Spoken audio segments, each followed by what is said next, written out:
His name's Joey. My name's Logan. And this is a Kickin Ash cigar review.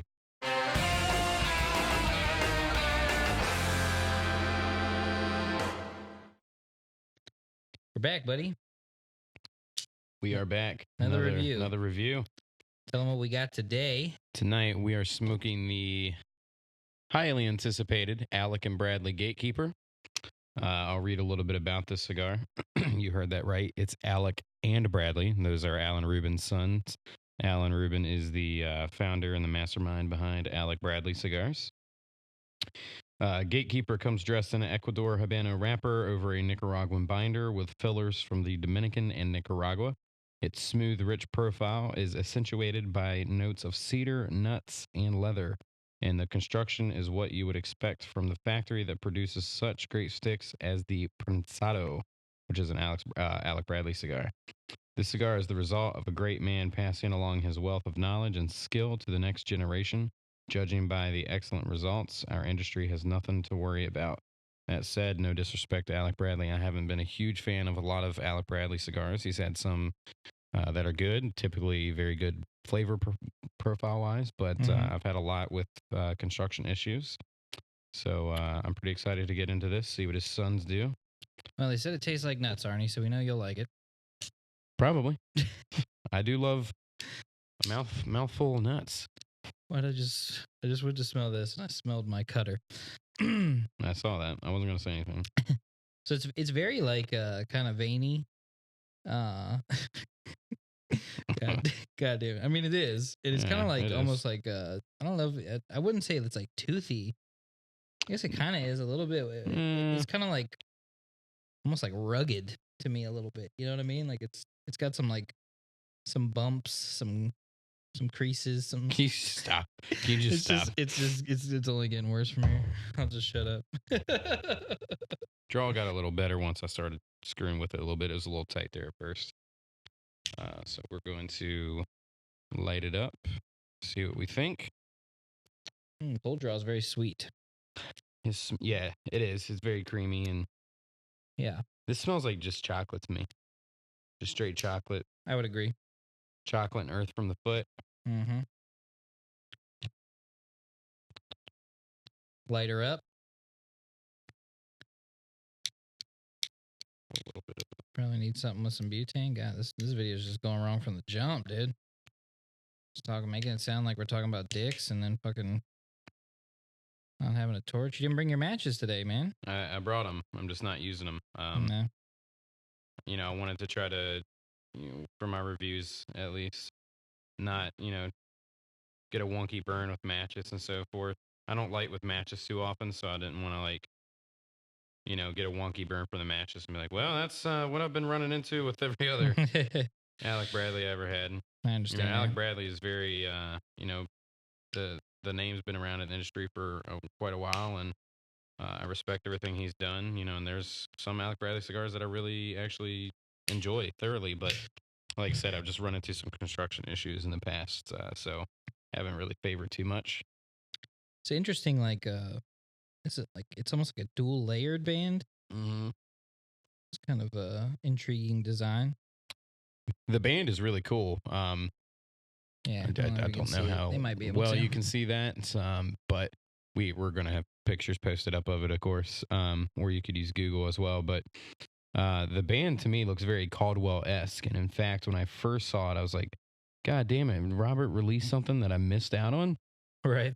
Because I mean, to me, that's just captures kind of what he does. But I really like the band, and I think it's a little bit of a refreshing twist on some of the other bands that Alec Bradley's put on his cigars.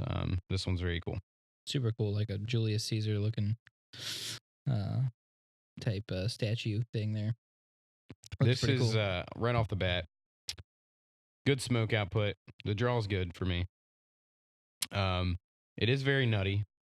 It's a sweeter cigar. It's got kind of like a hay or maybe like a corny taste to it. Mm-hmm. So slightly earthy. No pepper at all, at least for me. No pepper. Maybe a little pepper zing on the finish. But so far so good. I mean, it's really sweet, great it's smoke creamy. output. Mm-hmm. Smoke output is phenomenal. Already kind of burning a little quick. These are the Toros, by the way. I meant to say that. And this is approximately $10, $11 range cigar. All right. Well, we're going to jump into the first third of this bad boy, and we will let you know what we think. We will. We're back. We are back. And we are about into the first third, right? What do you say? Si, senorita. And so far, really, really liking this. Yeah, we are. Yeah, it's a good cigar. What are you picking up? I'm picking up some nice, like, smooth, creamy notes. Smoke output is still phenomenal. I was getting just a little spice. Like I was saying, almost like a ginger spice, or maybe, like you said, even a cooking spice. And it's just very subtle. Yeah. But it's got a nice little zing to it. But it's not like a pepper, really. It's more of just a a pleasant spice on the palate. So, what about you? See, for me, I actually think the pepper's picked up. Yeah, maybe a I'm tad. definitely getting some more pepper now. Definitely creamy. Still get that like baking spice note to it. Kind of almost like I don't know, like a cinnamon almost or something like that. Definitely nutty, and the cedar's there. So I get the profile notes Never went. I was gonna ash it that they mentioned, but so far so good. I mean, I'm actually really liking this so far. Yeah, construction's really good too. The burns quite well. Mm-hmm. No issues. It's a very tightly packed cigar. Yeah, if I could just not ash it on myself, that'd be great. But that's no fault to Alec and Bradley. That's just my own fault. So yeah, we're gonna get into the second third here, and then we'll update you from there. Yep. All right, we're back, folks. What do you think, man? Into the second third? Into the second third. Peppers died down a little bit. Still there. It's just on the finish. Cedar's died down. It's definitely still nutty. I mean, the nuttiness has been pretty much all the way through so far. Good smoke output still good construction, good burn. The ash is falling off in 2 solid chunks. Not really picking up anything new. I mean, it's a pretty simple flavored cigar, but good flavors and good construction. I mean, you can't really beat it. So far, I'm not sure that I paid $10 for this. I mean, maybe like 7, 8 for me. But of course, this is the first one that I smoked, so that could obviously change if I smoked more. But that's kind of what I'm thinking so far. What about you? Yeah, I still get a little bit of the pepper on the retrohale, which is nice.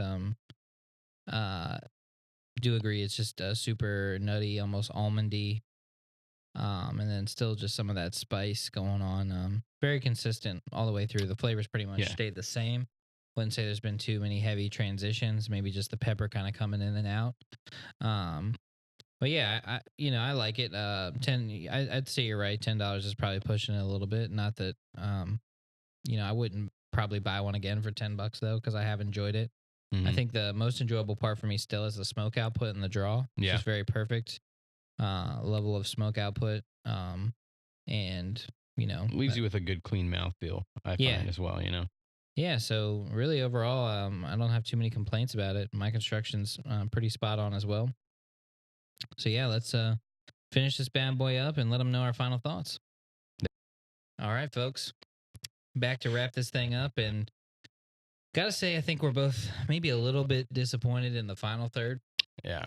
It got pretty hot on us pretty quick. And it just is kind of, for me, the flavor is just transitioned to a little bit worse version than it was, from the get-go. And it's kind of gotten old to me a little bit, the flavor, because it hasn't transitioned much. It hasn't really picked up anything. It's kind of leaving just a little more of a harsh taste on my palate. Harsh is a good word. I'd say this kind of is, at least at this point into the final third, it's kind of got this like flavor of if you were to put the cigar down and go mow the yard and come back and light it up. It's it was pretty good. The first third, second third was good. Final third, it started, like Logan said, started burning hot. Started just tasting real ashy. Still good output, good smoke output, good draw, but right. The flavor definitely dwindled down. I mean, at this point, it just tastes like, it's burning hot, and it just that nuttiness is there. And that's really just about it for me. So it is a little disappointing after, having, a good, first half of it. Yeah, I'm not gonna say it's completely unsmokable at this point, but it definitely is not as enjoyable as it was. So I think we're pretty much to the point where we're probably gonna put this thing down and call it, but not before we just give it a little bit of a rating.